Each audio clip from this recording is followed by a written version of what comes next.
afternoon, evening, wherever you are, and welcome to Global Atheist News, dateline 6th of August 2022. This is our weekly report on how religion has impacted humanity over the last 7 days.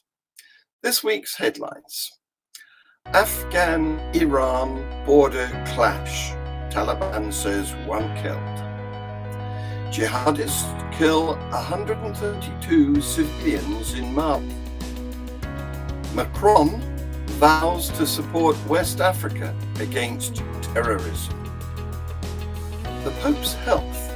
I can step down, but not yet, says pontiff.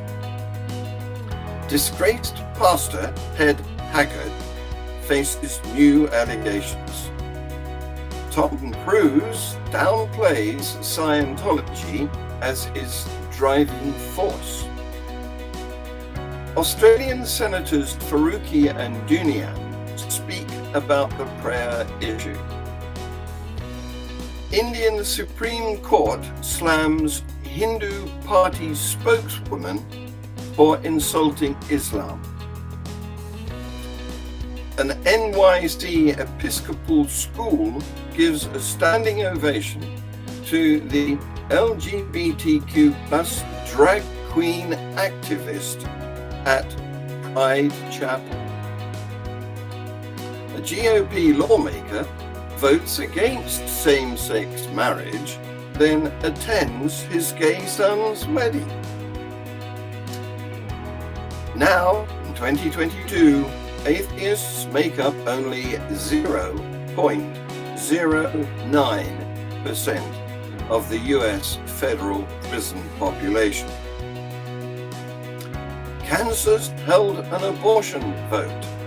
It's a major victory for pro-choice groups. Afghanistan's ruling Taliban have clashed with Iranian border guards on the frontier between the two countries. The militants say one of their fighters were killed in Sunday's fighting in the border area between Nimroz province and Helmand. Each country blamed the other for the incident, the latest since the Taliban overran Afghanistan a year ago. Last month, Iran reported the death of one of its guards in an incident in the same area. The exact circumstances of the latest skirmish are unclear, but one Iranian report says that shooting started when Taliban forces tried to raise their flag on non-Afghan territory.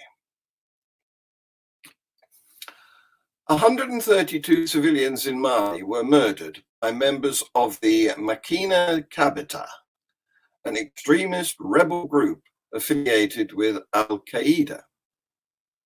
The group is led by the Fulani preacher Amadou Kufa. See this video. Systemic massacre. Jihadists kill 132 civilians in Mali. On June 10th, 132 civilians in Mali were murdered by members of Makina Kabita, an extremist rebel group affiliated with Al-Qaeda. The group is led by the Fulani preacher Amadou Kufa. Quote, they have also been burning huts, houses, and stealing cattle. It's really a free-for-all, said an official who asked to remain anonymous for security reasons. Nuhum Togo, leader of a party near the nearby town of Bankas, stated that the clashes with the jihadists broke out during our army operations in the area 2 weeks ago. The armed extremists then returned on motorcycles as payback. According to him, the attacks happened on June 10th. He also said that the death toll was higher than what was reported by the government. President Emmanuel Macron on Thursday pledged to continue to back West African states in their battle against terrorism. Jihadists have destabilized several West African states for years, with France intervening in the Sahel region from 2013 to turn the tide against them. The French leader was speaking during a press conference with his host, Guinea-Bissau's President Umaro Sissoco Embalo, on the final leg of a trip to West Africa, where he sought to reset relations with the continent, where many countries are former French colonies. Macron said, France has always respected the position of the Economic Community of West Africa states in regional matters, as it faces a wave of coup and jihadist insurgencies. France will act in the service of legitimate sovereign states and this regional organization, as we believe our role is to help. France believed it should contribute to the fight against terrorism everywhere in the region, Macron said. See this video. Benin's President Patrice Talon met with his French counterpart Emmanuel Macron on Wednesday. Macron is on a tour of 3 African countries in a bid to strengthen political and security ties. That's amid France's withdrawal of thousands of troops from Mali after decades fighting militants. Benin, Togo, and Ivory Coast have all seen increasing attacks by fighters linked to Al-Qaeda and Islamic State as violence spread south from the Sahel region. As Macron was arriving in the Beninese capital, Cotonou, a French official said France would aim to respond positively to requests from Benin and other countries for air support and intelligence to combat such groups. The French president's visit is also against the backdrop of the conflict in Ukraine and the presence in Mali of Russian military contractors from the Wagner Group. Speaking in Cameroon on Tuesday, Macron said that France, as a, quote, friend of Africa, would do everything to prevent Russian influence on the continent from spreading too much. Cette présence russe, this hybrid Russian presence, which involves misinformation, militias, new forms of what I have trouble qualifying as cooperation, coopération, but complicity with weakened powers or completely illegitimate ones when it comes to military juntas, is a preoccupation. est une préoccupation. Also in Cameroon, Macron said France would expand counter-insurgency operations in Gulf of Guinea countries that are now dealing with terrorist groups. Pope Francis has said the time may soon come when he needs to consider stepping down, and he would do so if he felt his health meant that he could not serve in the way he should. He made the comments at the end of a trip to Canada, where he apologized to Indigenous people, which involved extensive travel and long days. The 85-year-old pontiff stressed that for the moment he intends to continue in his duties and will be guided by God as to when he will step down, if he steps down at all. It's not a catastrophe to change pope. It's not a taboo, he told journalists from his wheelchair on the plane from Canada's Arctic territory to Rome. The door to retiring is open. It's a normal option, but until today, I have not knocked on that door. I have not felt the need to think about this possibility. That is not to say that in 2 days' time, I might not start thinking about it. Over recent months, Pope Francis has suffered ongoing knee trouble that has impacted his mobility. He spent much of his visit to Canada in a wheelchair, but he has previously dismissed speculation about more serious, life-threatening illnesses. See this video. Non credo che possa andare con lo stesso ritmo di viaggi di prima, no? E credo che alla mia età e con questa limitazione devo risparmiare un po' per poter servire la Chiesa, o al contrario pensare la possibilità di farmi da parte, no? Questo con tutta onestà non è una catastrofe, no? Si può cambiare il Papa, si può cambiare, non c'è problema, ma credo che devo limitarmi un po' con questi sforzi.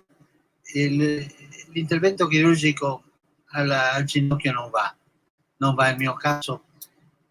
I tecnici dicono di sì, ma c'è tutto il problema dell'anestesia. Io ho subito 10 mesi fa più di 6 ore di anestesia e ancora ci sono le tracce.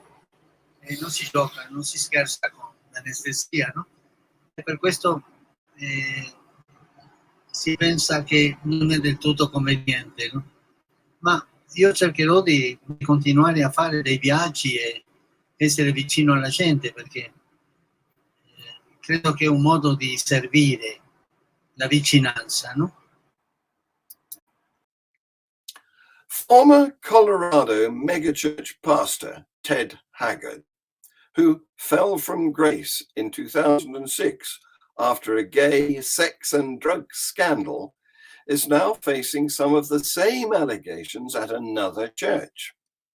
Haggard is being accused of using methamphetamine and behaving inappropriately with young men at St. James's Church in Colorado Springs, a church he founded in 2010. He's a one-time minister of the National Association of Evangelicals, from which he resigned, and he resigned from the New Life Church in Colorado Springs in the wake of the scandal involving a Denver male prostitute. Haggard admitted at the time that he bought methamphetamine and paid the prostitute for massages. Later, it emerged he had an inappropriate relationship with a young man at the megachurch he founded. In recent years, being associated with the controversial Church of Scientology has become a liability for stars such as Tom Cruise and John Travolta, who used to talk openly about their dedication to the organization. Just as Tom Cruise's character, Pete Maverick Mitchell, saves the world and his fellow fighter pilots from the aggressions of an evil nation in this summer's Top Gun sequel, the actor is credited with saving the film industry by spearheading a critically acclaimed action blockbuster that has earned more than $1 billion at the global box office. But to accomplish this feat, Cruise didn't just line up the right director, insist on the use of practical effects for the thrilling aerial sequences, or demand that the film only open in theaters. He also had to downplay what a new report says has long been the actor's driving force to be a Hollywood hero, his devotion to the controversial Church of Scientology. That organization, founded by the science fiction writer L. Ron Hubbard in 1953, appeals to the sort of worldview Cruise embodies. Scientology teaches that the world is under attack from evil forces, and all that stops them is one good man who's not going to let petty rules get in his way. However, being associated with Scientology has become a PR liability for stars such as Cruise and John Travolta, who used to talk openly about their dedication to the celebrity-friendly organization. Scientology has been accused of being a pyramid scheme at best, and at worst, alleged to be an abusive cult profiting from forced labor and human trafficking, citing lawsuits and reports from former members like Chris Shelton, who was the guest on Free Thought Hour recently. See this video. But if that's what Mr. Cruise has brought to this world, there still remains one more word on the man. Call it Tom Cruise on Tom Cruise Scientologist. I think it's a privilege to call yourself a Scientologist, and it's something that you have to earn. And because a Scientologist does, he or she has the ability to create new and better realities and improve conditions. Being Scientologist, you look at someone and you know absolutely that you can help them. The Australian Senate has heard both sides of the debate over including Christian prayers in the Parliament's proceedings. Mehreen Faruqi, a Greens senator from New South Wales, argued that Parliament's practices should reflect the diversity of modern Australia. Jonathan Duniam, a Liberal senator from Tasmania, said he was a Christian, and he argued that asking for God's help every day in Parliament couldn't be a bad thing, even for atheists. See this video. It's up for debate. I'm going to put on record my personal views around the prayer, and as a Christian, I'm very proud to be doing so. As we know, of course, participation in the Lord's Prayer at the beginning of any session of Parliament, any sitting day, is a voluntary thing, something I encourage others to do, but certainly, as I say, like with all commencement proceedings, it is voluntary. It's not compulsory. And recognising that we as humans can use all the help we can get is, I would have thought, something that would receive broad support in the community. Acknowledging that we don't have all the answers, that we don't get everything right, that we are in fact fallible, is something I think that most people out there in the real world would agree with. And that's what this prayer that we say every day is all about. And it's important to acknowledge that the job we do here is so crucial. On behalf of Australians to elect us to come here and to represent them, we have to get the job right. So to that end, asking God to help us can't be a bad thing, in my view. And I wouldn't have thought, even for atheists, would it be a bad thing. This country is changing, our community is changing, and our parliament is changing. More than half of us were born overseas or have a parent born overseas. A quarter of us have a non-European background. Only 44% now identify as Christian, and that number is falling. Other religions are growing, as is the number of Australians who don't have any religion, which is now almost 40%. This parliament is more diverse than ever. More First Nations people, more people of colour, more women. Australia is changing. If we are genuine about saying to the community that Parliament is a place that welcomes people from every race, faith and culture, its systems and norms, which purport to represent the community, must change. How can we continue to open our daily business with the Lord's Prayer? Our Parliament should be modern and secular. So let's stop pretending that we are a white Christian monocultural society. We are not. We never were.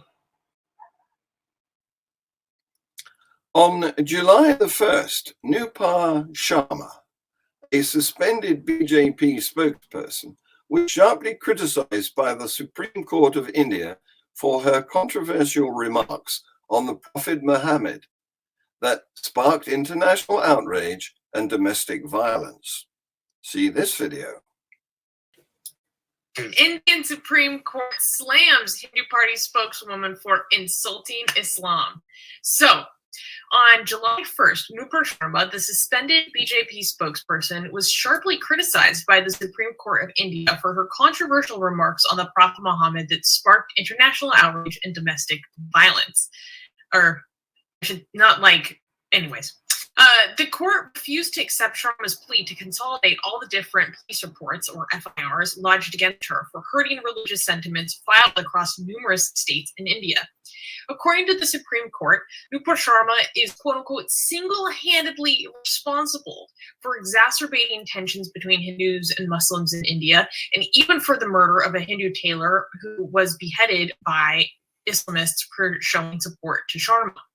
Justice Surya Kant lambasted Sharma for her perceived arrogance, stating, "What if she is the what if she's the spokesperson of a party? She thinks she has a backup power and can." An LGBTQ plus drag queen activist called Brighter Filter visited Grace Church School's Pride Chapel in New York City. He received loud cheers and applause in a standing ovation from the audience. See this video. Her name is Britta Filter, and she is the Queen of New York.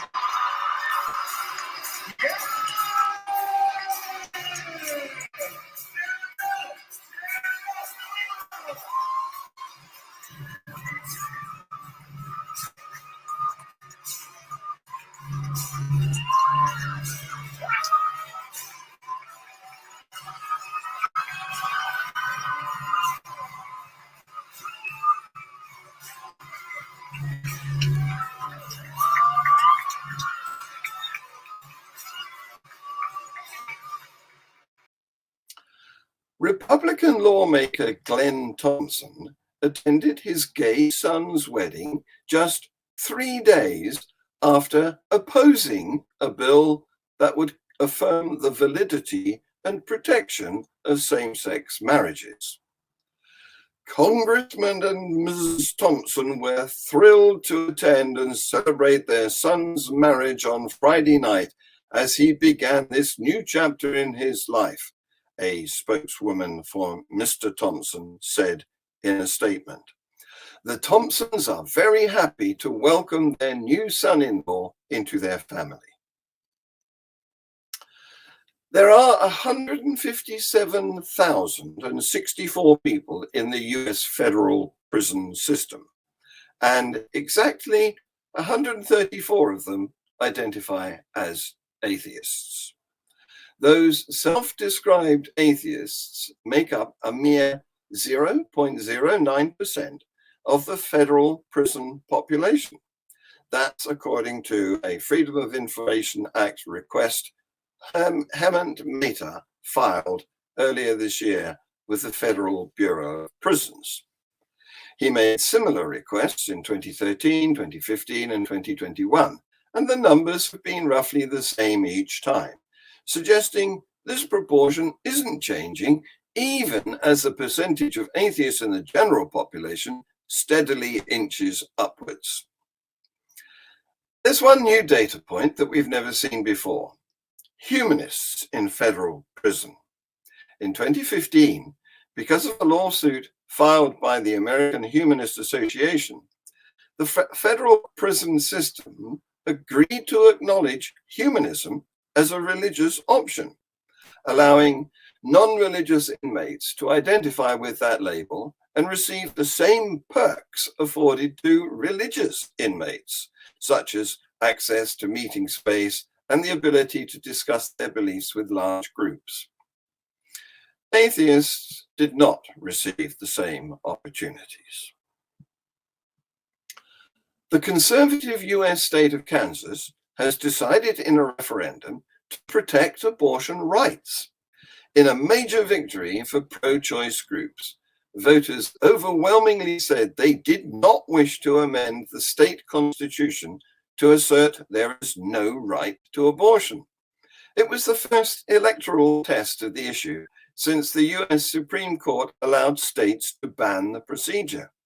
If the ballot had gone the other way, lawmakers could have moved to further restrict or ban abortion in Kansas. Mr. Biden said the result showed the majority of Americans agree that women should have access to abortion. One voter, Taylor Hirth, wept as she celebrated the result with her 9-year-old daughter at a watch party in Overland Park, Kansas. I'm a rape survivor, and the thought of my daughter ever becoming pregnant and not being able to do anything about it angers me, she said. I never thought this would happen here, but we have worked so hard to get the vote out. Republicans underestimated us.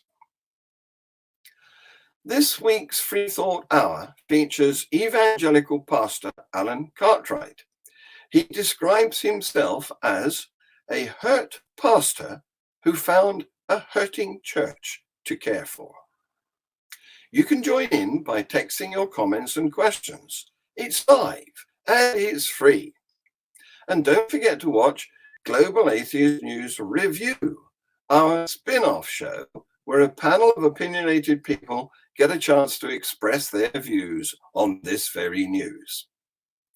The GAN team will be back with our weekly news report next week. Please like, share, subscribe, comment, and set the notifications. This has been Global Atheist News. Thank you for watching.